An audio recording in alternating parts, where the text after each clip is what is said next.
Hi, my name is Joe. I'm an alcoholic. I do hope that you are enjoying our AA speakers. We do try to upload new speakers every single day, so make sure you like and subscribe to the channel.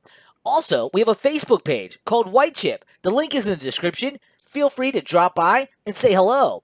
Also, we have a sister channel with AA speakers as well. That link is also in the description. Please feel free to drop in, like, and subscribe to that as well. Now, without further ado, here's our next AA speaker. All extremely welcome. Would you please help me to open the meeting with a moment's silence, followed by the serenity prayer. God, grant me the serenity to accept the things I cannot change, courage to change the things I can, the wisdom to know the difference. This is the preamble of Alcoholics Anonymous. Alcoholics Anonymous is a fellowship of men and women who share their experience, strength and hope with each other that they may solve their common problem and help others to recover from alcoholism. The only requirement for AA membership is a desire to stop drinking. There are no dues or fees for membership. We are self-supporting through our own contributions. AA is not allied with any sect, denomination, politics, organisation or institution, does not wish to engage in any controversy, neither endorses nor opposes any causes. Our primary purpose is to stay sober and to help other alcoholics to achieve sobriety. We'll now read a portion of Chapter 5 of our book, Alcoholics Anonymous. To those who are new, these 3 pages may seem strange and unrelated to your specific problems. Do not be discouraged. Take what you can and file the rest for future reference. Tonight, I have asked Angela to read this excerpt.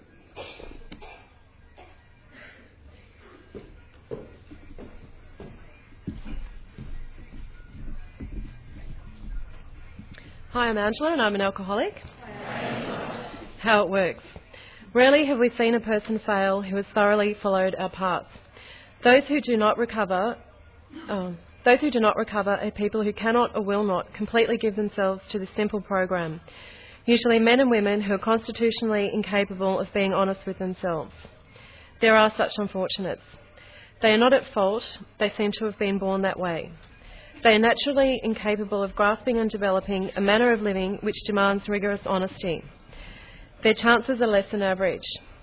There are those too who suffer from grave emotional and mental disorders, but many of them do recover if they have the capacity to be honest. Our stories disclose in a general way what we used to be like, what happened, and what we are like now. If you have decided you want what we have and are willing to go to any length to get it, then you are ready to take certain steps. At some of these we balked. We thought we could find an easier, softer way, but we could not. With all the earnestness at our command, we beg of you to be fearless and thorough from the very start. Some of us have tried to hold on to our old ideas, and the result was nil until we let go absolutely.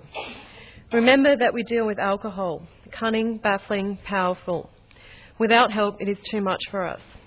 But there is one who has all power. That one is God. May you find him now. Half measures availed us nothing. We stood at the turning point. We asked his protection and care with complete abandon. Here are the steps we took, which are suggested as a program of recovery. 1, we admitted we were powerless over alcohol, that our lives had become unmanageable. 2, came to believe that a power greater than ourselves could restore us to sanity. 3, made a decision to turn our will and our lives over to the care of God as we understood him. 4, made a searching and fearless moral inventory of ourselves. 5, admitted to God, to ourselves and to another human being the exact nature of our wrongs. 6, were entirely ready to have God remove all these defects of character. 7, humbly asked him to remove our shortcomings. 8, made a list of all persons we had harmed and became willing to make amends to them all. 9, made direct amends to such people wherever possible, except when to do so would injure them or others. 10, continued to take personal inventory, and when we were wrong, promptly admitted it.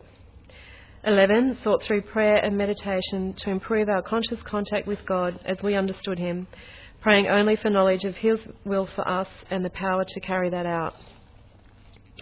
12, having had a spiritual awakening as the result of these steps, We try to carry this message to alcoholics and to practice these principles in all our affairs. Many of us exclaimed, "What an order! I can't go through with it." Do not be discouraged. No one among us has been able to maintain anything like perfect adherence to these principles. We are not saints. The point is that we are willing to grow along spiritual lines. The principles we have set down are guides to progress. We claim spiritual progress rather than spiritual perfection. Our description of the alcoholic, the chapter to the agnostic, and our personal adventures before and after make clear three pertinent ideas. A, that we were alcoholic and could not manage our own lives. B, that probably no human power could have relieved our alcoholism. And C, that God could and would if he were sought.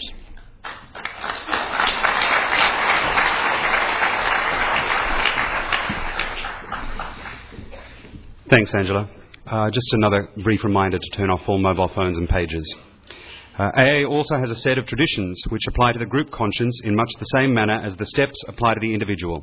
Tonight, I have asked Toby to read these.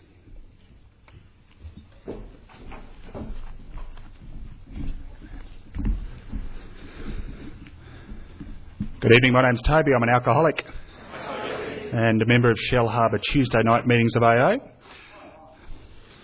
The local. The 12 traditions. 1. Our common welfare should come first. Personal recovery depends upon AA unity. 2. For our group purpose there is but one ultimate authority, a loving God as he may express himself in our group conscience. Our leaders are but trusted servants, they do not govern. 3. The only requirement for AA membership is a desire to stop drinking. 4. Each group should be autonomous except in matters affecting other groups or AA as a whole. 5. Each group has but one primary purpose, to carry its message to the alcoholic who still suffers. 6. An AA group ought never endorse, finance or lend the AA name to any related facility or outside enterprise, lest problems of money, property and prestige divert us from our primary purpose. 7. Every AA group ought to be fully self-supporting, declining outside contributions. 8. Alcoholics Anonymous should remain forever non-professional, but our service centres may employ special workers. 9. AA as such ought never be organised, but we may create service boards or committees directly responsible to those they serve. 10. Alcoholics Anonymous has no opinion on outside issues, hence the AA name ought never be drawn into public controversy. 11. Our public relations policy is based on attraction rather than promotion. We need always maintain personal anonymity at the level of press, radio and films. 12. Anonymity is the spiritual foundation of all our traditions, ever reminding us to place principles before personalities.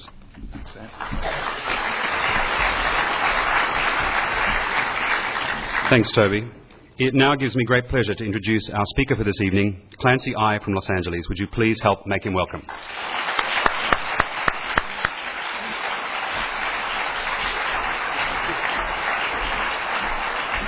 My name is Clancy Immisland. I'm an alcoholic. I'm very glad to be here tonight. Glad to be back in Australia. I've been here several times over the years. I always like to come here. It's always a pleasure. Someone always treats me well.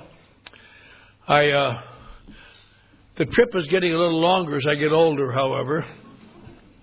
When I was a younger man, and came down here, I could tap dance through that trip. Now it's I have to be helped off the plane. But it isn't as bad as some. A few years ago, I was speaking in Iceland. I don't know if you know where Iceland is, off the coast of Norway. It isn't as far as Australia, but it seems like a lot further. And I came back there on a plane, and I was so tired, and we have to stop in Minneapolis Sunday night for about 4 hours. I had to hurry and then catch a plane back to Los Angeles and go to work the next morning.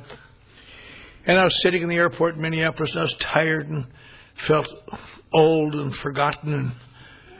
And I was sitting in the red carpet room, which is the United Airlines frequent flyer room, and I had to go to the washroom, so I went to their little washroom, and they have two little stalls side by side. It's very nice and clean. And I sat in one of these stalls, and I was sitting there doing what I do in the stalls. And all of a sudden, a voice came out the other side and said, "Hi there." Can't mean me. I just ignored it. Pretty soon the voice said, "What are you doing tonight?" And I thought, I don't want to put up with this, so I better settle this now. I said, I'll tell you what, I'm going back to Los Angeles to see my wife and my children and my grandchildren and my great-grandchildren, but thank you for asking. What nice of you to ask. There was a long pause, and his voice said, we could really have some fun tonight if you wanted to. And I was tired and a little impatient, and I said, look, I don't know what your problem is, and I don't know what's wrong with you. I'm not wired the way you are, apparently. But why don't you just drop it and leave me alone? And there was a long pause, and the voice said, I'll have to call you back. This jerk in the next stall won't shut up.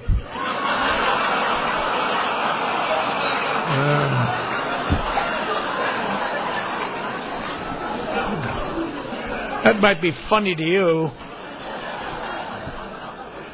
but I really am glad to be here tonight, and especially as that's a magnificent day, is June 10th, which is the 70th anniversary of Alcoholics Anonymous. And a lot of us, we come here and we just think it's always been here and always going to be here, but I want to just take a couple minutes for those of you who may be new. It's the beginning of AA was such a series of coincidences and just seconds and minutes and inches, and some of you remember, that well, let me put it this way. There seem to be two types of alcoholics. We don't ever talk about it much, but there seems to be at least two types. One type that seems to be an alcoholic by any way you measure them. They drink and they can't control it and so on.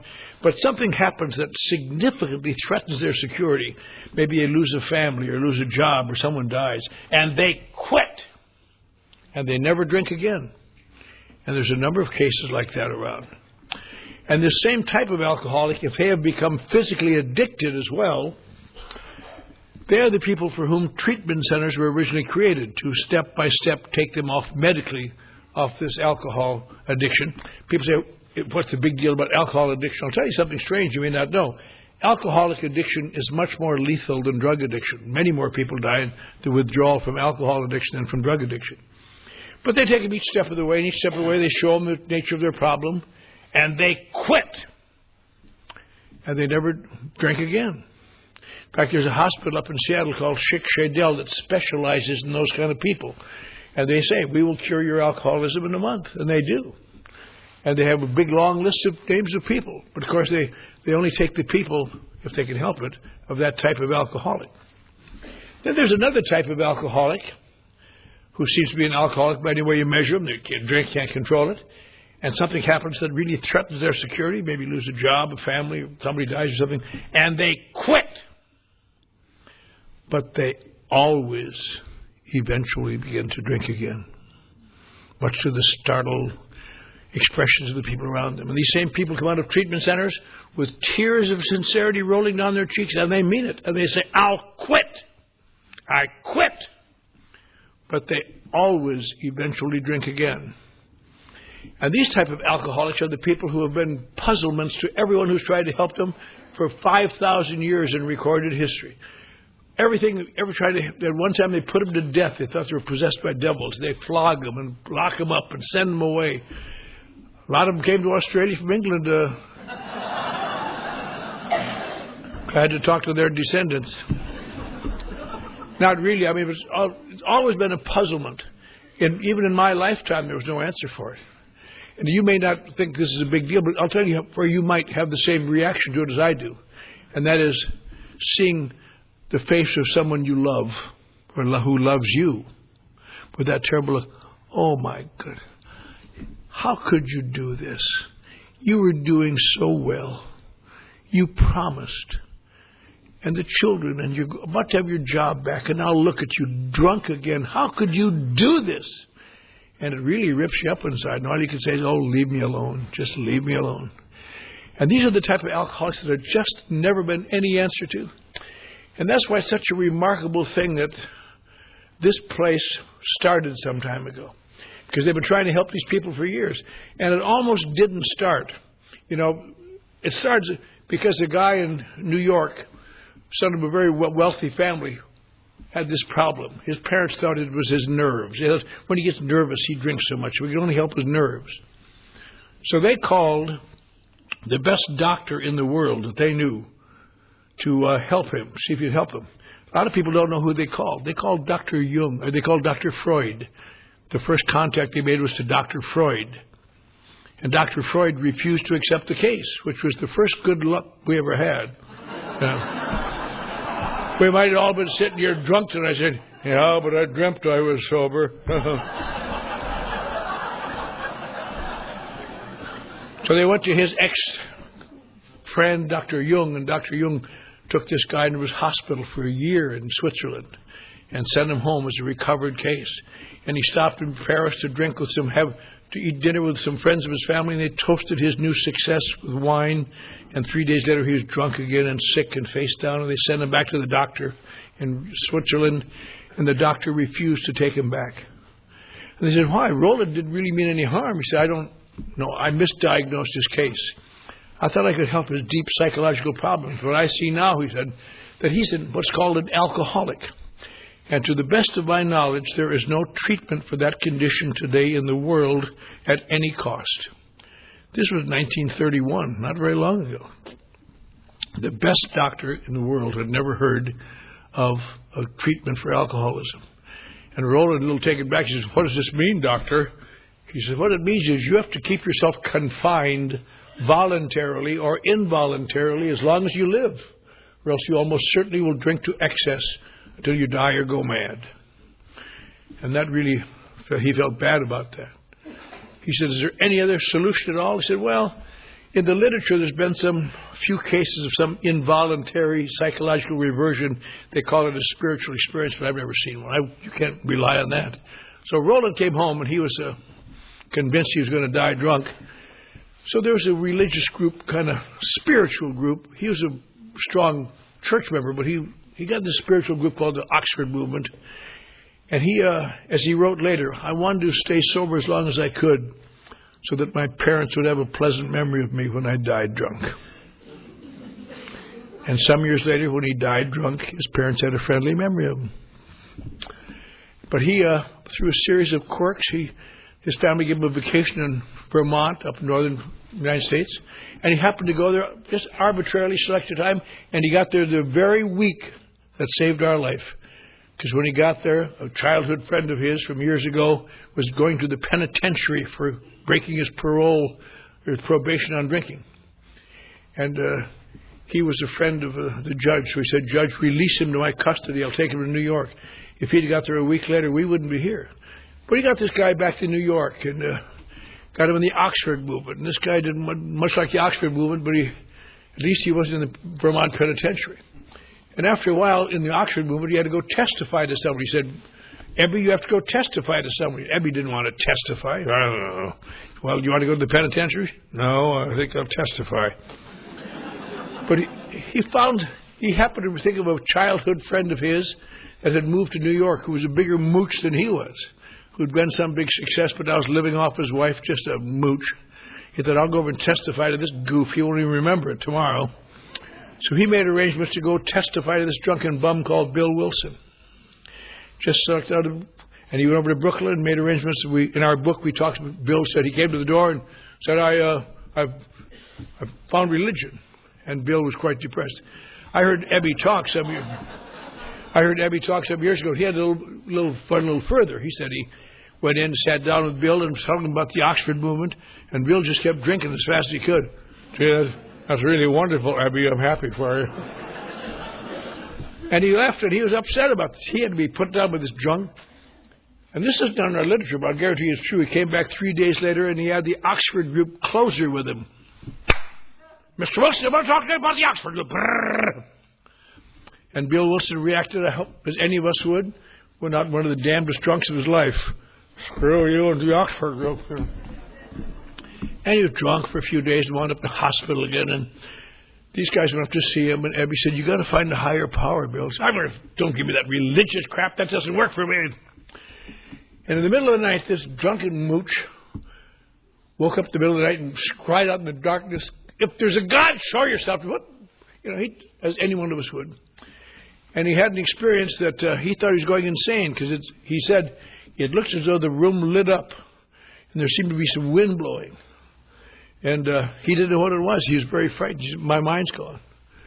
And they determined later he might had one of those spiritual experiences. But he came out of there and he went to the Oxford group. People say, what's the big deal about Ebby and all those other guys? Because the very few people who ever had spiritual experiences went to church. And he didn't go to church. He went to the Oxford group to try to help drunkards. And he tried to help drunkards and had very little luck. But he finally got a job after a few months. They sent him out to Akron, Ohio, to put a deal together where he'd become the president of the company. His one chance to go back to the world, and that blew up in his face, and he was going to, I remember he was going to stand in the hotel lobby, going to get drunk. Some years ago, I stood in that hotel lobby, tried to imagine what it must be like. He had $10 in his pocket. He could either pay his hotel bill or take a train home to New York and admit his failure. And right over there was a little door with a curved top, over it says cocktails. And anyone in this room knows the feeling. If I just have a couple drinks, I'll find a solution to this problem. And he went towards that door. And our lives hung by the thinnest thread available. But it turned out that he saw some telephones, and he remembered that he was supposed to call somebody at the Oxford movement. Through a series of dumb things, he got a hold of some minister who gave him the name of a woman who said that her doctor was a drunk, and they got together, and he moved in with the doctor to talk to him. They talked about the spiritual examiner of the Oxford movement, how he could stay sober, and after 2 weeks, the doctor went to a medical convention, got so drunk he had to be carried off the train. And again, our life barely held. But this time they got together and they came to the realization that sitting around talking about spiritual matters is not what had kept Bill, the original guy, sober. He tried to help people. So they went up to Akron Hospital and they began the policy of AA of trying to help other people. And in fact, when this doctor coming off his last drunk woke up in the morning, one morning, so sick, in bed, oh God, and his Bill and his wife were standing there. He said, what day is it? He said, it's Wednesday, Bob. Oh my God, I have to do a surgery today. And I can't look at my hand. I've got to do a cancer surgery. My God, I can't do it. But they got him up, they bathed him and got his clothes on, and Bill took him out and got him a couple drinks to hold his stand steady. And he went down to the hospital and did the surgery. And he put down the drink and he put down the scalpel. That was June 10th, 1935. That was the birth of this organization. But not a very enhanced beginning of an organization. But little by little, they got some people. And the more people didn't stay around than did, but eventually grew through a series of things, and an article in Reader's Digest, the Saturday Post. And to make a long story short, it's now over 2 million sober alcoholics of our type who have never stayed sober in history in 134 countries and who are doing the same things. And it's grown to something beyond anybody could conceive. And the only problem we have today is that still a lot of people like us die drunk. And a lot of people like us go to AA and think that can't help me. My case is different. The universal cry of every alcoholic of our type. And so, but anyway, we're very successful. 70 years and never had been done before. And so what do we got to talk about? Well, I'll tell you, I travel around the world a lot in AA. And over the years, I hear a lot of things, and I talk to a lot of people around the world, and especially around the United States. And there seems to be a school of thought that AA now is 70 years sober, 70 years old, but it needs to be modernized. It needs to be modern. It's kind of written for the 1930s. It's not written for a new generation of people, a new century. And it really boils down into maybe four or five categories. One argument is proposed a great deal is that maybe we've passed the point where we have to be an alcoholic to be an AA. That maybe we should encompass other people with addictive problems. For example, narcotics or food or gambling or any one of the series of things that destroy people's lives. And we don't have to be so selective anymore. We don't have to have anything to hide and be protective. We should encompass everyone. And there's another school of thought that also believes that we should be perhaps maybe we should change the book. The book is a good book, but it's written in 1930s style. The language is not very modern, not very exciting. It's kind of even at best, it's not a terribly exciting book. And maybe we should kind of streamline it and bring it up to date to get a little more pizzazz. We get younger people to come in. In addition to that, why should we have to be so concerned about anonymity anymore? Maybe in 1935 or 1940, when people were so ashamed of being an alcoholic, they had to take anonymity, but hardly any reason for it today. And the other thing, of course, I know this already happened in Australia, but in most of the world, they say the Lord's Prayer at the end of the meeting. And there's a school of thought that the Lord's Prayer is really much too religious. We're keeping people out. Where they do say the Lord's Prayer, we shouldn't be using the Lord's Prayer. It keeps Jewish people out, keeps non-Christians out. It's a Christian prayer. And so these schools of thought believe that Alcoholics Anonymous has done a wonderful job, but could do so much more if it were streamlined. And I wanted to tonight just talk for a few minutes about these thoughts, about where do we go from here. It's time maybe we should go somewhere. Now they say, why must you be an alcoholic to be an Alcoholics Anonymous? I mean, the therapy is so universally good that why would you have to be an alcoholic? And the universal cry, of course, they always say is this: it's all one big disease. Alcoholism, narcotic addiction, food compulsion, gambling, cocaine. Do you know where that phrase came from? It's all one big disease. That started with the treatment center that only had one van.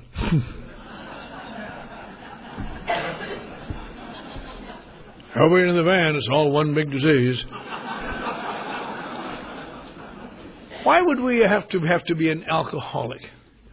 Why would you have to be an alcoholic to be an Alcoholics Anonymous? And to understand that, you have to get back to the basic concept of what causes the rejection of treatment or of recovery here. If there's one universal trait of all alcoholics that I've ever heard of our type, it's this: I know you mean well when you try to help me, but my case is different. We laugh about that, but that kills all of us, the ones that don't say, my case is different. You don't understand. Because the defense mechanism of people like us is quite strong. And we've been listening to advice and suggestions for all of our lives. And it might work for people like them, but it doesn't work for people like me. Because my problem is not, they think my problem is alcohol. It isn't alcohol. If it were, I'd quit a long time ago. My problem is, maybe I'm too sensitive. Maybe I get my emotions are out of whack. Maybe there's something wrong with me. Maybe I just don't get treated right. Maybe I haven't been nurtured enough or something. But I know that sometimes I feel so bad, and I have discovered that 2 or 3 drinks helps me more than all the advice and all the psychiatry and all the books and all the literature. And then sometimes I drink too much, and that's wrong, I suppose. But so I'm going to try to find a way to drink without going to extremes. And I always thought I was the only one who really had that problem. I remember after I was sober a while and read that page, in the first page of chapter 3, where they describe that. If you're kind of feeling different, they talk about what people like you and I, what do we have in common? It's so easy to see what we don't have in common. But what do we have? Look around the room. Different sizes and shapes and colors, and everybody's story is different. What the hell do we have in common? In that little page, it talks about one thing we have in common. Alcoholics of our type, somewhere along the line, have voluntarily or involuntarily had to accept the obsession that somehow, someday, I will control and enjoy my drinking. It says the persistence of this illusion is astonishing. Many of us pursue it into the gates of insanity and death. And it talks about how we fight against accepting the label alcoholic, because that indicates my problem is alcohol. And we have occasional brief recoveries, and everybody's had those, followed always by still worse relapse, and we've all had those, or else we wouldn't be here tonight. And you finally get to a point of pitiful and incomprehensible demoralization. I remember reading that and thinking, boy, they get awfully drunk to be like that. But that isn't what that means at all. That's how you feel after you sober up again. And the heat's on. And you got to turn around and imp. Just leave me alone. And then you keep drinking. And there's a few little lines of what people like us do. We change from one kind of booze to another. Or we drink beer only. Or we try drinking wine only. Or we only drink at home. Or we never drink at home. Or we take physical exercise. Or we read spiritual literature. And all sorts of things. But always, and it just baffles people around us. My God, look what alcohol is doing to you. What do you keep drinking it for? You don't understand. My case is different. And so what would change that? Somehow, to enable people to get through that armor somehow. How do you get through that armor? Because that armor only opens up from the inside. It doesn't open. There's no thing you can do from the outside to get through it. And the one thing that helps get through is trying to convince someone or being able to tell someone that I have the same feelings and emotions you do. I've had the same experiences you've had. I drink for the same reasons you do. And maybe they'll open the armor just a little bit. It's called identification. I remember I slipped in and out of AA for 10 years. And I went from being a successful high-bottom AA to being a skid row bum with my teeth kicked out and standing on the street corner. And I would have bet my life I'm not an alcoholic because my problem isn't alcohol.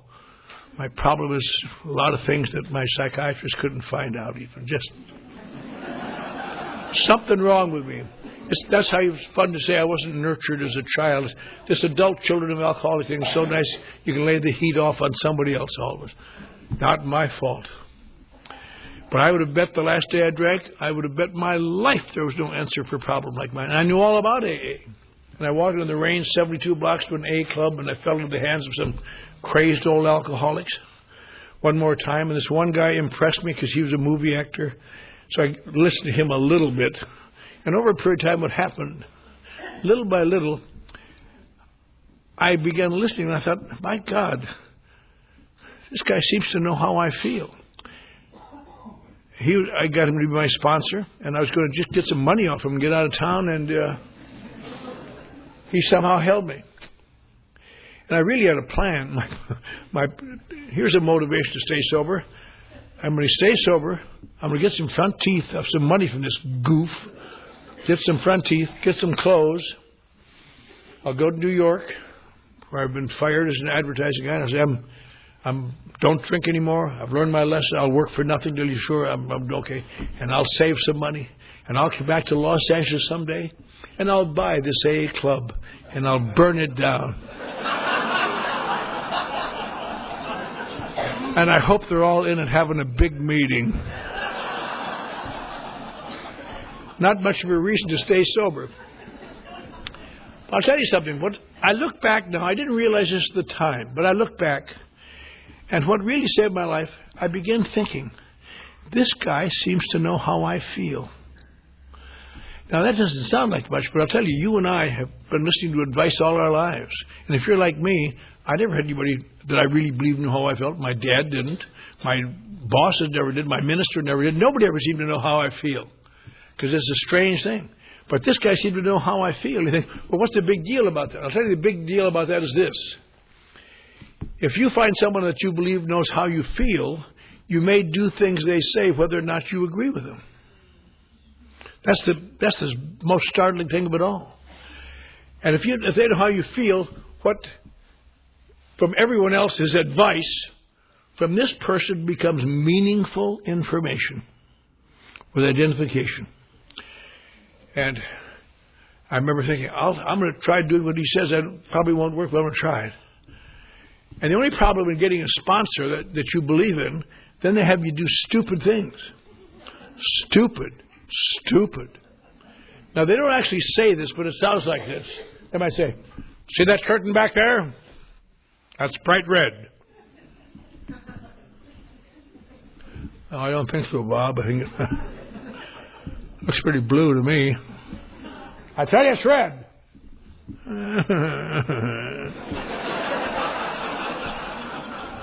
I think it's blue, Bob. Well, damn it, you act like it's red. Now, they don't tell you the color is curtains because that's too easy to check. But they tell you things equally stupid. I want you to apologize to that woman. You call her a bitch. She is a bitch, Bob. Why do you think she's a bitch? She told her new girls to stay away from me. Well, she's right. You apologize.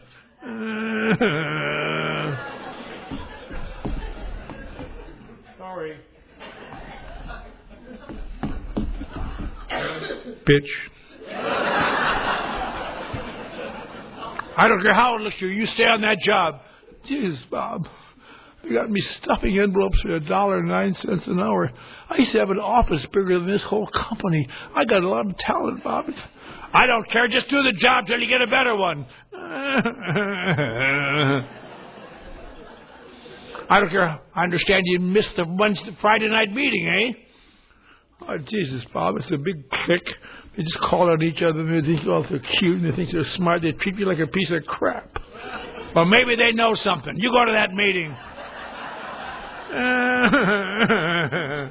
And this goes on and on and on and on. You think, how much longer can I go stand it? And you turn around one day and the damn curtain is red.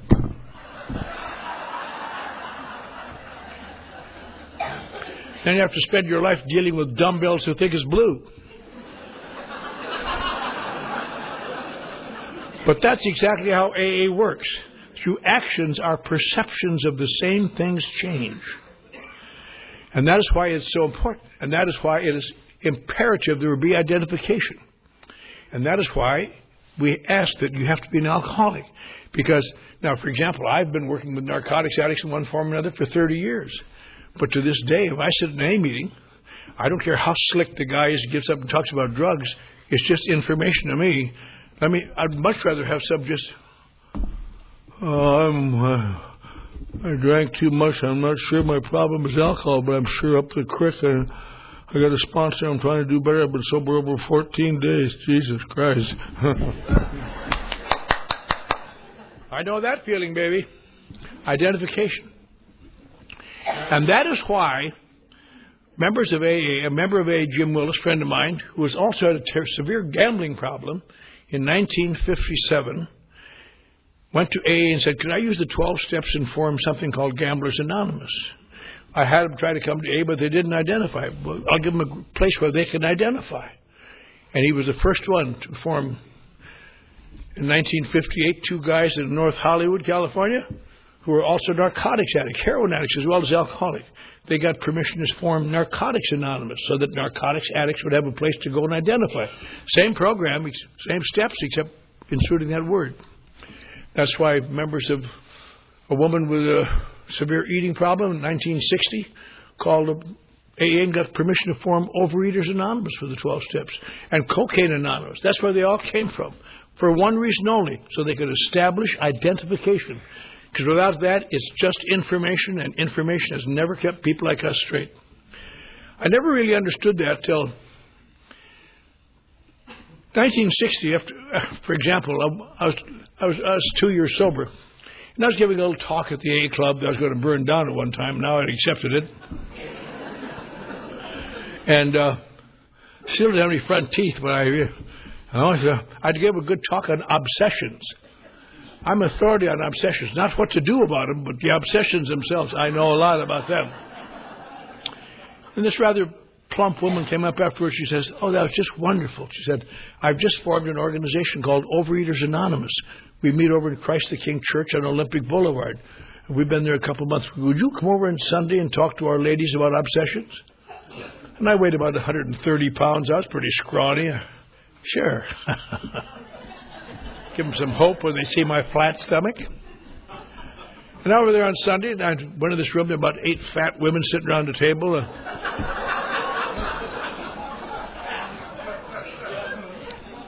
And I gave them a great talk on obsessions. I got done, they all agreed, and it was wonderful. And then they were just, they're just all nodding. But I got done, then they shared. And I never heard anything like that. A woman over here said that her son's 10th birthday. He went to a military school in Long Beach. She sent the husband down to pick him up, 30 miles. She had a beautiful 2-layer cake for his birthday. Took one little taste, then another. But they got back, the cake was gone. I thought, I didn't say anything because I'm too nice a guy. Jesus, have a piece of cake and forget it. What the hell's wrong with you? Woman over here talked about eating ice cream. She just ate ice cream and got more ice cream and ice cream. I just can't give up ice cream. I didn't say anything because I'm too nice a guy. But I thought, no wonder you're fat. Jesus.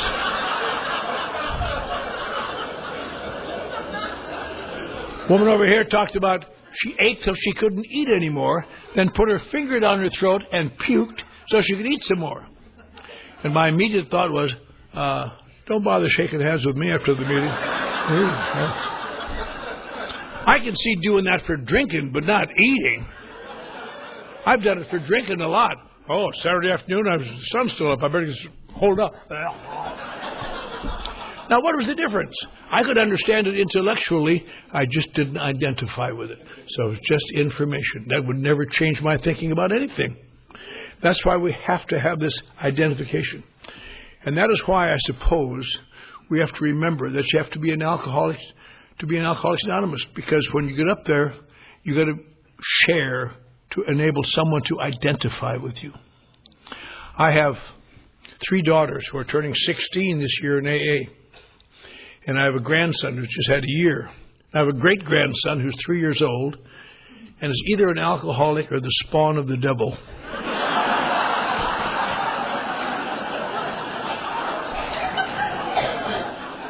I've heard of terrible twos, but this is terrible. But I look at his back of his neck every so often just see if there's a little 666 back there. But when that little craphead comes to AA someday, I want him to hear the message of Alcoholics Anonymous. I don't want to hear some garbled stuff from a treatment center or somebody with a problem entirely, someone talking about their food problems or their narcotic problems or anything, because that's what it's about. So really, although intellectually it sounds maybe we're being too selective, making sure that you're an alcoholic, that's not the purpose of it all. The purpose of it is so that we can identify. Because Alcoholics Anonymous, exactly the same in one way tonight in Sydney as it was 70 years ago today in Akron, Ohio. It is one alcoholic talking to another alcoholic to help him reduce his feelings of difference at least enough so that he will begin to take actions he does not yet believe in. And when that time comes, that is the gestation of sobriety. Then they wonder why we should maintain anonymity. Because anonymity is really pretty passé. You shouldn't have to remain anonymous. We don't have to be afraid anymore. And it started out as a defense mechanism, I guess, for alcoholics so they wouldn't be in trouble or be found out. But over the years, it's evolved into something entirely different. Anonymity has nothing really to do with protection anymore at all. It has evolved, as was said in our tradition, into a spiritual concept. In fact, the last letter Bill Wilson wrote before he died dealt with the spiritual concept of anonymity. And the spiritual concept of anonymity is that we have to subjugate our ego to the overall good here. I know when I was new in 1958, there was a woman named Lillian Roth. She wrote a book called I'll Cry Tomorrow. They made a movie of it with Susan Hayward. But in her book, she talked about how she had come to AA now. She's a member of AA. They said, you better not put that in there, Lillian. She says, listen, I'm a big singing star. When they realize I'm an AA, they'll feel they can come too. And a couple of years later, when she was face down drunk in Palm Springs, I don't know what everybody thought about AA then. I don't suppose anybody paid any attention. But it destroyed her. It killed her. A couple of years later, John Barrymore, famous actor, his daughter, Diana Duff Barrymore, wrote a book. She even went a step further. She was now, AA had helped her not only to stop drinking, but now she could have wine with dinner. And when she died drunk in the Malibu jail, people were upset about that, and on and on. But I watched people break their anonymity again and again and again in the last 46 years, and never once has it ever done anything positive for them, and usually it destroys them. Now, why do you think that is? Do you think God is punishing them or something? I don't think so. I don't think God cares about that much as we do. But what I believe the purpose of anonymity is this, is that I surrendered my ego to AA, surrender myself to AA, try to do what AA says, and I get my help from AA. When I become above AA, say, look, I'm a big shot. I'm an AA, and now you little people can come to me. I now put myself in the helper position, AA in the being helped. And somehow it changes the chemistry entirely. And I never can be a good AA after that because I've already helped them. It sounds ridiculous, but it's just the strangest thing. Anonymity is so... Now, a lot of people don't know what anonymity is. Exactly. If you're new, you might not know. In my work in Los Angeles, nature of my work, I get a lot of publicity. I'm on television a lot. They have an article about me in the Reader's Digest and some magazines, and I'm very, very well known. And I'm known as a recovered alcoholic. Now you say, didn't you break your anonymity? No. Because I'm a recovered alcoholic as far as they're concerned. Here I'm a recovering alcoholic. There I'm a recovered alcoholic. And the reason I didn't break my anonymity is because I have not indicated in any way that I'm a member of AA. Once I mention I'm a member of AA, then I no longer can give my name or show my picture or do anything. I have to be anonymous. In the year 2000, they had a big... A&E had a big special. One of the networks had a big special on Alcoholics Anonymous. It was really the first time it's ever been done. They interviewed 4 people from the general manager of AA World Services, a guy in Minneapolis, a guy in Los Angeles, a guy in down south. And they all talked. I was the guy in Los Angeles, and none of us would show our face or our name. You know, if you had ever seen that, you'd now recognize me. But the... anonymity has to be that I do not use Alcoholics Anonymous for my own gain or goals in any way. I have to make myself anonymous here because that's the spiritual concept of it all. So anonymity really has to be kept in place, even more so ever than it ever was in the early 1940s or late 1930s. One of the big things that they're talking about now is the book. Now this book is a good book. I mean, I guess it is. When I first came to AA in 1949, my sponsor had me read this book. I was young and slick. And I read this book, and they always say it's a badly written book. It isn't a badly written book. It's just a dull book. Jesus, it's dull. I gave up on it. Some years later, when I came off Skid Row, and, well, I had not been nurtured. And I got a new sponsor. He says, I want you to read this book. I said, Jesus, Bob, I read that book. He said, will you read it again? I read it again. And you know what I found out this time? It really is a dull book. Jesus. I was a successful writer. I wrote for big advertising agencies on television. Buy this, do this, take this action. Blah, blah, blah, blah. Yeah, that's me. And you read this book. If you are thorough at this stage of your development.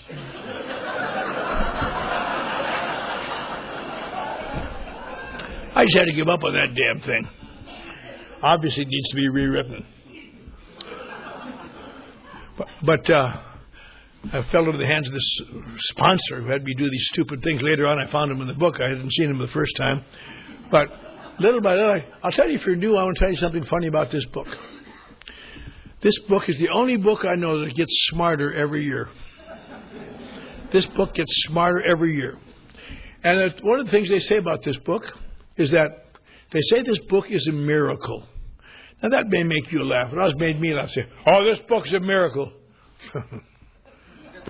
They use the word miracle so loosely in AA. It's just, I heard a guy say, I got up early this morning.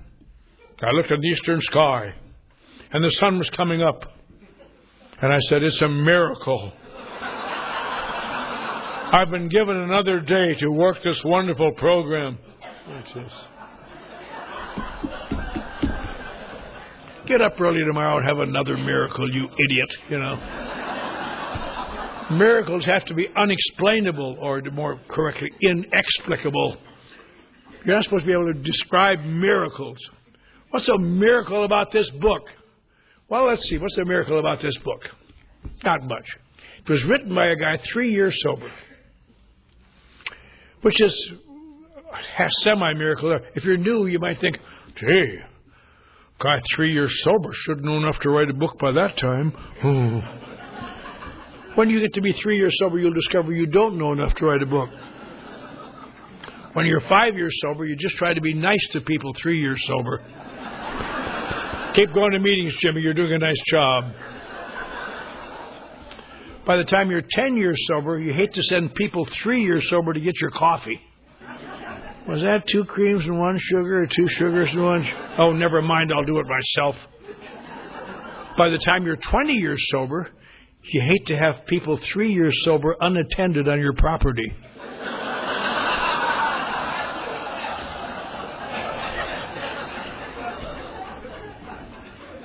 Nothing against them, but you want to see how they're going to turn out before you make any decisions.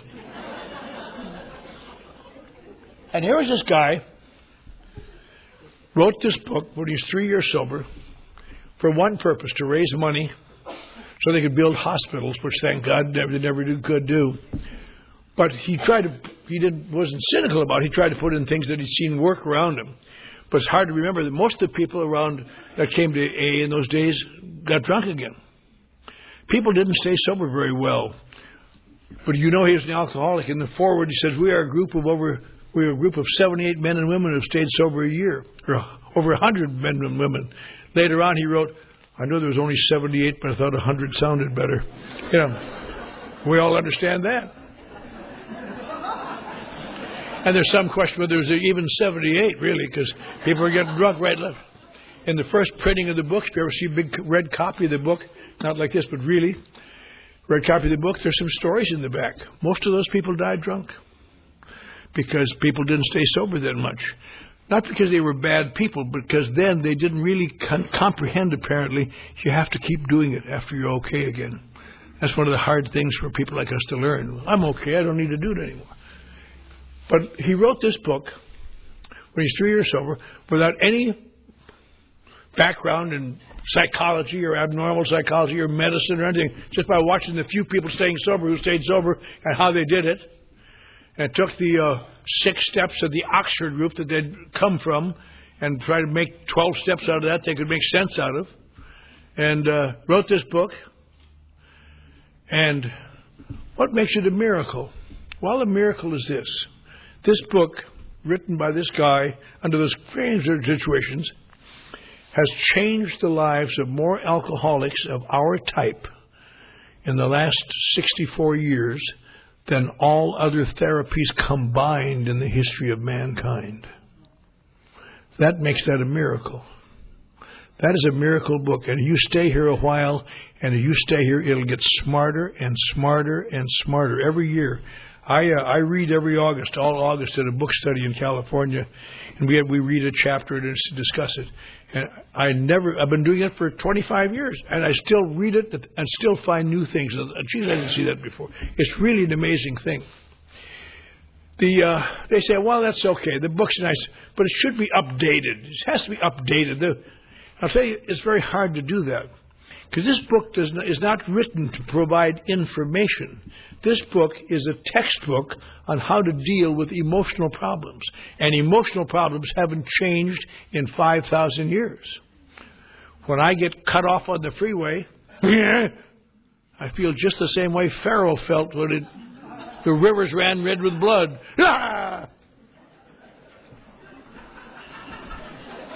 Except I have more reason.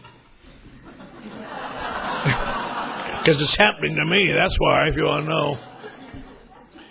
That's really one of the great reasons they tell you not to get too hungry, angry, lonely, or tired. Not because they're bad things, but they change your perceptions of things. You go from a red blanket back to a blue one again, briefly.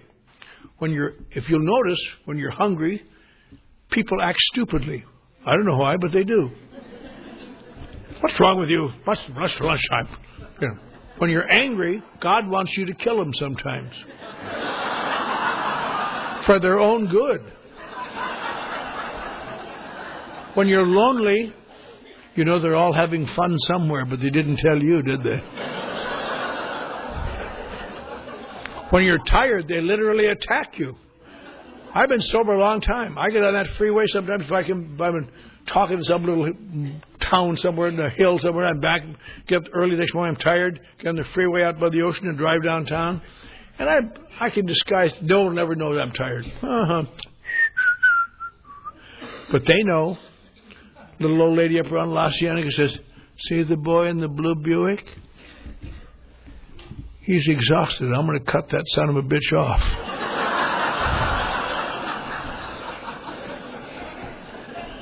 But the great thing AA has taught me is no matter how tired you are, how bad you feel, you don't have to chase these people past your exit.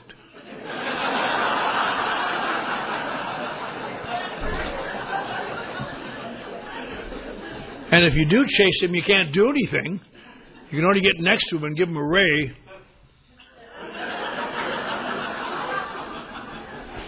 And if you haven't caught them by your exit, you have to... Good flying, Red Baron. We'll meet again sometime. A few years ago, I cut off, just turning from the Santa Monica Freeway to the Harbor Freeway, a very busy place, and a little girl came by and almost put me in the overpass. I'll tell you, I missed by this much. I couldn't believe it. Oh! I sweat. And I thought, I'm going to make an exception in her case. I'm going to chase her as far as it takes to give her a...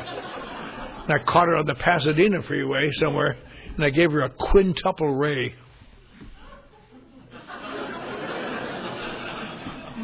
And now I suddenly realized, gosh, she's about 17 years old, just a young girl with long blonde hair, same age as my daughter, my granddaughter, Katie Doherty. I thought, what kind of a Grinch have I turned into, for God's sakes? Come on. So I gave her a big smile, and she went...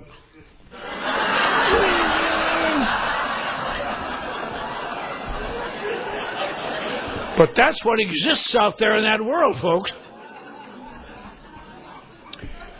And this book is designed, gives us tools to deal with emotions so we don't have to drink to stand it. Because the curse of the alcoholic is that sobriety is more painful than drinking, which is why we eventually drink again. It's a hard thing to understand. That's why they say in the first step, admit I'm powerless over alcohol, dash, which means end of thought, beginning of new thought. I'm also powerless over sobriety.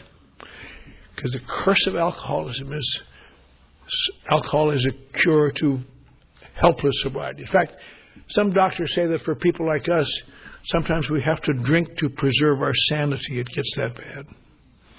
Now, what is this book? It deals with actions and things to do that alter our perceptions to deal with correcting terrible emotional immaturity. They say, well, maybe we should study the book. And there's a movement now afoot in AA in some parts of AA to really study. They get together and study each sentence and write about it. And to me, that's just so inane. Because you can memorize this book and die drunk. This is a cookbook. This gives you recipes. It doesn't give you answers. It gives you recipes. Just like you can memorize a cookbook and starve. Boy, I've memorized every diet. Now I'm dying. Why is that? Because you have to take the actions. And the actions here are... A couple of sentences may be a little archaic, but they deal with correcting emotions. If we didn't correct them, there would be nobody in this hall tonight anymore. There would be sober alcoholics anywhere. Because the secret of Alcoholics Anonymous is a guide to those directions and getting through sponsors and people and surrounding pressures to do things that are listed in this book we would never ordinarily do because they don't seem to make sense and have no application to my life. Now they say, let's change that book. Well, a couple of years ago at the World Service Office, they had a big discussion about that, so we changed the book. Thank God they didn't. They rearranged the stories in the back and added some new stories, which is fine. But those first 164 pages are the most valuable pages in our lives for people like you and me. All the additional literature, all the side literature, there's a lot of AA in this book I'm reading. If you want to find a book with a lot of AA in it, try this one. This got a lot of AA in it. And that's why it would seem, realistically speaking, that we probably should not change the book. Who wants to change? Who wants to guess which part of the book would be changed by just making a few little changes to for somebody who's coming to AA now based on their 3 months of sobriety, deciding, what will we change? Who cares what they think? This book it may be difficult at first to comprehend, it may be dull, but stick around. It'll smarten up, and so will you. So really, the concept of changing the book doesn't seem to really make much sense. One of the big things that, one of the great problems, of course, we talk about, as I say here, what is the big deal about the Lord's Prayer? Why do we have to say the Lord's Prayer? It doesn't make sense. A lot of you don't say it here. Most of the meetings here don't say it. Most say it in New Zealand, a lot of places. A few meetings that do. They're kind of eccentric. Because the argument is it's a Christian prayer, has nothing to do with Alcoholics Anonymous, and we shouldn't use it. It's too religious. That's why we say the Serenity Prayer, which is not religious. And it isn't religious. Except the Senator, let me read you the Serenity Prayer. You might find this interesting. This is the Serenity Prayer by Reinhold Niebuhr in 1935. God grant me the serenity to accept the things I cannot change, to change the things I can, and the wisdom to know the difference. Living one day at a time, enjoying one moment at a time, accepting hardship as the pathway to peace, taking, as Jesus did, this sinful world as it is, not as I would have it. Trusting that Jesus will make all things right is to surrender to his will. That I may be reasonably happy in this life and supremely happy with him forever the next. Amen. That's the Serenity Prayer. We have taken the first few lines and painted our prayer. But this is really a religious prayer. That's what you call a Christian prayer. The Lord's Prayer, people always have to laugh. They say it's a Christian. It was given by a Jewish rabbi to 12 of his followers, and has nothing to do with Christianity in itself. I ran across a letter from Bill Wilson, written in 1959 on that subject, which I also brought with me. Be careful what I have in my other pockets. This was written April 14th, 1959. This is from the archives in New York. Now about the business of adding the Lord's Prayer to each AA meeting. This practice probably came from the Oxford groups who were influential in the early days of AA. You have probably noted in AA Comes of Age book what the connection of these people with AA really was. I think saying the Lord's Prayer was a custom of theirs following the close of each meeting. Therefore, it has quite easily got shifted into a general custom among us. Of course, there are always those who seem to be offended by the introduction of any prayer whatever into an ordinary AA gathering. Also, it is sometimes complained that the Lord's Prayer is a Christian document. Nevertheless, this prayer is of such widespread use and recognition that the argument of its Christian origin seems to be a little far-fetched. It is also true that AAs believe in some kind of God, and that communication and strength is obtainable through his grace. Since this is the general consensus, it seems only right, at least the Serenity Prayer and the Lord's Prayer be used in conjunction with our meetings. It does not seem necessary to defer to the feelings of our agnostic and atheist newcomers to the extent of completely hiding our light under a bushel. However, around here, the leader of the meetings usually asks those to join him in the Lord's Prayer who feel they would care to do so. The worst that happens to the objectors is that they have to listen to it. This is doubtless a salutary exercise in tolerance at their steps of progress. So that's the sum of the Lord's Prayer business as I recall it. I never could understand why. When I got sober, I hated God and God was something I found after I was sober a while. My higher power was my sponsor, and I never wanted to return to God because I'd broken all 10 commandments, and I knew that if God existed, I was damned. And I understand that feeling exactly. But I also know that they said the Lord's Prayer, so I said, my sponsor said, say the Lord's Prayer, so I said the Lord's Prayer. You don't have to like what they do here, you just have to do it to make it work. And I'm not telling you to say the Lord's Prayer, but I think you should not be afraid of it either. There's nothing in the Lord's Prayer that in one way or another is not in the 12 steps. There's nothing in there it's just such a big, strange objection to it. But people in Minneapolis, Minnesota, they had a big movement. People were getting drunk over that Lord's Prayer, should or shouldn't, and other places. And it's really kind of sad and dumb. because people like us have a tendency to be a little intolerant. The great thing about Alcoholics Anonymous is that it seems to be working very well. Now, a lot of people don't make it. You know, it's too bad in a way. When you hear speakers in AA, there usually are people who are like me. I slipped for years. Now I'm sober, been sober forever. And other people else. And we forget that most people who go out and get drunk don't make it. You know, it's to make AA really, really realistic. We should have a speaker every so often who says, and then it turned out I just couldn't make it, God damn it. Because that's the way it really is out there. I'm in a situation that most of you aren't in now. After I was sober a while, I got some jobs and was finally able to hold a job. And we got into advertising and radio and television and public relations and became somewhat successful. And I was 15 years sober in some hideous fit of misjudgment.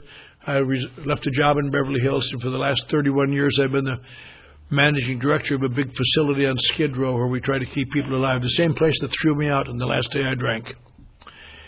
And when I go to work in the morning, I do something none of you do. I have to step over the bodies of men and women and children dying from drug addiction and alcoholism on the street. And I work all day and step over on the way home. I think, why would you help these people? I can't tell you how often I've helped them. But then I have to remember, if sobriety could be conveyed just by someone's wishing well about it, why did I slip all those years? Year after year, went from being a high-bottom drunk to a medium-bottom drunk to a low-bottom drunk to being a toothless bum on the street, begging for money.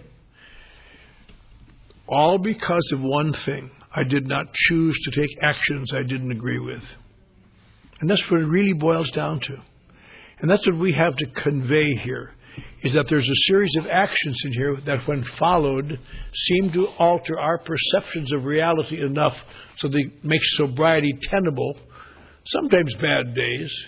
You know, it's too bad sometimes because you hear people talk about alcoholism, and there isn't a lot of times so you have to say, well, I drank a lot in my life and everything went to hell. And then I got sober and I found this wonderful program and now I'm just doing wonderful. And that isn't really the way it goes if you're new. You go down little by little, you know. Oh, man, I got to watch it. Oh, Jesus, I'm going to do something. And when he gets in AA, he doesn't go back. He just goes, oh, I found a new program of, oh, my God. And we all have to help each other because we have to help each other overcome those terrible misperceptions that will make it absolutely essential for us to drink, and nothing can stop it. So, on this 70th birthday of Alcoholics Anonymous, you know, I think about that sometimes when I was new. And the one good thing about being sober as long as I was, when I was 5 years sober, I remember sitting in a room with Bill Wilson, the guy that wrote this book, and talked for almost 50 minutes. The only one thing wrong with that, I was doing so well, and I felt so wonderful that I'd seen him. I spent probably 45 minutes of me talking, and I remember his face was. I thought, well, I wonder what that face means. And then some years later, when I sat in my office and some boring little puke talked to me out, I found my face going, oh, yes, that's what he meant. But to sit in the same office, really, and shake hands, he was really very pleasant to me. I heard him give his last talk in Miami Beach, heard him, heard Ebby talk, the guy that brought the message to AA. That's one thing good about being sober a long time. You heard a lot of these guys do these things. But all of the knowledge, all of the information, means absolutely nothing till I do something about it. I'm going to stop now because last night, I know it was Wednesday night in Los Angeles, but it was last night, before I went to my home group. AA has really grown a lot. In my home group, some of you have been there. It's the largest group in the world. Some 1,000 people gather every Wednesday night in Los Angeles. Very exciting. They're all very activists. And it's really something. And when I was about 5 years sober, I was starting to do good. I finally got some front teeth. I was making my move. And I thought, I should be secretary of a group. God, I'm ready to be secretary of a group. And the biggest group in Los Angeles was something called the Brentwood Group, which meant about 4 blocks from where O.J. Simpson didn't kill his wife.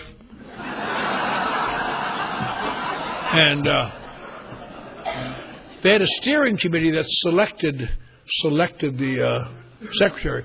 And I had a stooge on that steering committee. So I said, mention my name tonight and see what happens. And so I saw him the next day. I said, am I the new secretary? He says, no, died for lack of a second. So I knew I was not in big demand. But a couple of months later, a little meeting hall where they hold meetings, just meetings every night, guy says, gee, the Tuesday night meeting just died and there's nobody, empty night Tuesday night. You know anybody who wants to start a meeting? I said, yeah, I do.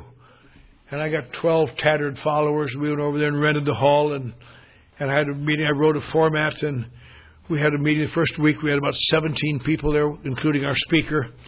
And the second week we had about 22 people. The third week we had about 28 people. Then I offended some people with my announcements. We were back to 12 people. But we tried to observe the traditions and do a lot of things. At the end of the year we had about 35 people coming regularly. And I thought, you know, a lot of groups should have the election now. But this would really be unfair to these people. They're all new. They need guidance. They need help. I'm just going to sacrifice myself. I won't even mention the election. I'll just surrender and do it again for another year. So at the end of the second year, we were getting about 65 or 70 people. And we're making and I thought, we could have the election now, but they're like an emerging third world country. I mean, they have it here, but they don't have it here. And just about then, some goof came up to me, whose life I had saved, I'm sorry to say. Are we ever going to have an election around here? And I said, why, Jimmy? Is something wrong? We're running well, we're gaining people, we're doing a good job, we're going to be well known, we're following the traditions. Is that wrong? He said, oh, no, don't be angry. He said, it's just that other groups around here say you're kind of a dictator. And if we had the election, they couldn't say a word. I said, that's a good idea. So we had the election, and I was swept out of office. I don't care. But to show what a good job I had done, even after I left, it really took off.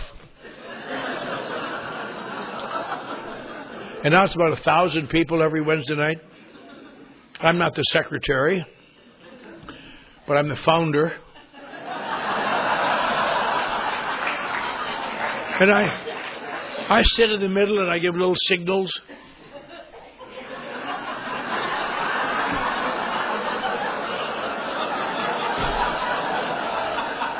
Nobody pays any attention, but it does the world for me. At the end of the meeting, I stand in the back, and I'm still on my way home from work, so I got a shirt and tie, and look halfway decent. And people bring their newcomers up and say, this is Clancy.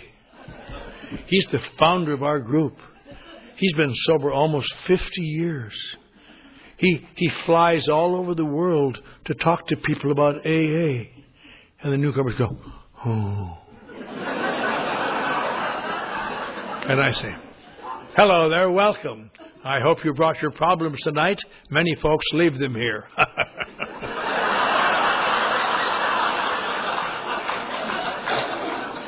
Once in a while, some boob will come up who doesn't know who I am. Say, hey, buddy, can you give me a ride back over to the hospital psycho ward? And the great message of Alcoholics Anonymous is this. I can think whatever I want to. I can look right into his sick little eyes and say, what? Or think I can think. What? Give you a ride back to the psycho ward? You should have stayed there, you crazy bastard. The room here is 1,000 people who need to get into action. One who has given all, year after year after year. I'm not just a guy in a shirt and tie. I'm Clancy I from up in the sky.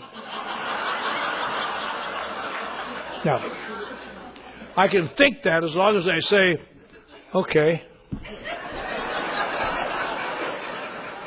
And the miracle of Alcoholics Anonymous is always the same. After you drop that puke off and you're driving home, your head says, oh, Clancy, is there no end to your goodness?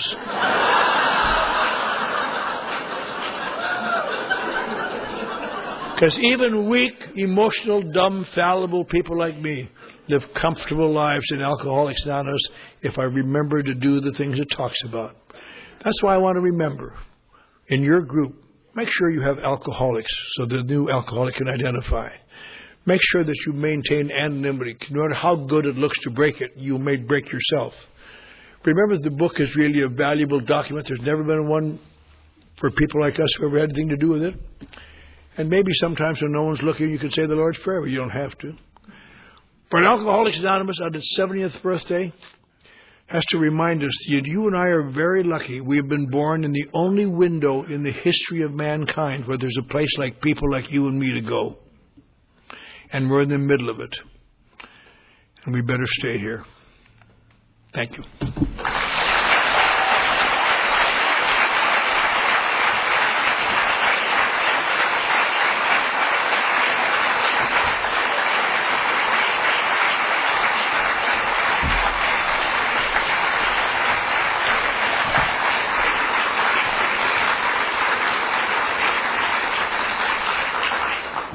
Thanks so much, Clancy. It was wonderful. We'll now pass the baskets for AA's 7th tradition, which states that we should be self-supporting. I just ask you to just pay attention, though, to the announcement I'm about to make. Before I do so, however, I'd like to mention that our share of the expenses for organising this meeting tonight have been considerable. And so I ask everyone to be as generous as possible to help us to remain fully self-supporting. Any excess that's collected this evening will be distributed to the suggested service arms of Alcoholics Anonymous. Could all of the collectors now please stand? And once you've collected your 7th tradition bowl, if you could just keep that with you and return to your seats. And once that's happened, I'll give you more instructions.